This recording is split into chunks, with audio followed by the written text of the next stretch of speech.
Í þessu myndbandi sýnum við þér hvernig þú sækir nýtt app frá Mentor sem við köllum Mynda-appið og nýtir það í þínu starfi í skólanum. Í byrjun það aðeins aðgengilegt á App Store. Opnaðu App Store í Apple-tækinu þínu og leitaðu eftir Infomentor. Appið kallast þar Infomentor Media. Smelltu á Sækja og þá leðst það niður í tækið þitt. Smelltu síðan á táknið til að opna appið. Fylgdu skrefunum sem birtast á skjánum og smelltu á næsta. Þú byrjar á því að skrá þig inn á Mentor í öðru tæki en þú varst að hlaða appinu á. Smelltu á nafnið þitt og veldu stillingar. Smelltu á tengja nýtt app og þá færðu fram QR-kóða sem þú þarft að skanna með Apple-tækinu þínu.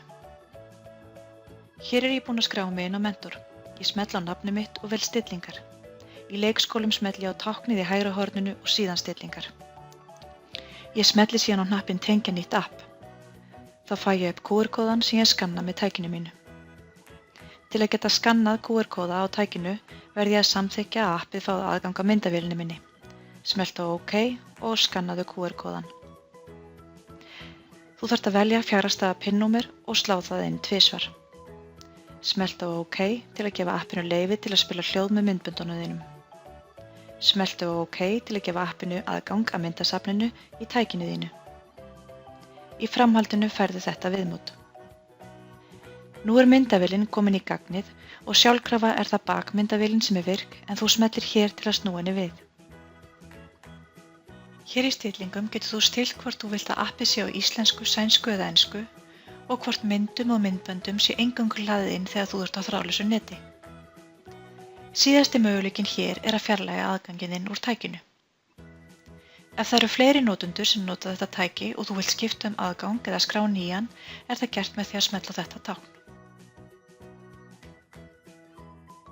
Til að taka mynd smellir þú beint á bláa hnappinn. Ef þú vilt taka upp myndband heldur þú inn í þessum sama hnapp. Þegar þú vilt hlaða upp myndunum þínum smellir þú á þetta tákn. Þá ferð inn í gallerí þar sem allar myndirnar og myndböndin þín eru sem þú hefur tekið á þetta tæki. Hakaðu við þær myndir sem þú vilt hlaða inn og smelltu síðan á Done. Í framhaldinu þarftu að velja hvort að myndin á að fara í námsmöppu hjá nemanda eða vera sem sýnishorn með námsmati. Þú getur valið hvoru tveggja og það ætla ég að gera núna. Hægt að skrá stutta umsögn sem fylgir myndin í námsmöppu og til að láta hana fylgja með í námsmati þarf að velja viðmið sem annaðhvort sótt í námskrá eða námslótu. Að því loknu þarf að tilgreina nemendur, einn eða fleiri sem eiga að fá þessa mynd í sína námsmöppu og tengt við sitt námsmat. Þú getur smellt hér til að opna bekk og síðan merkt tiltekna nemendur. Þegar þessu lokið kemur upp staðfesting á skjáinn.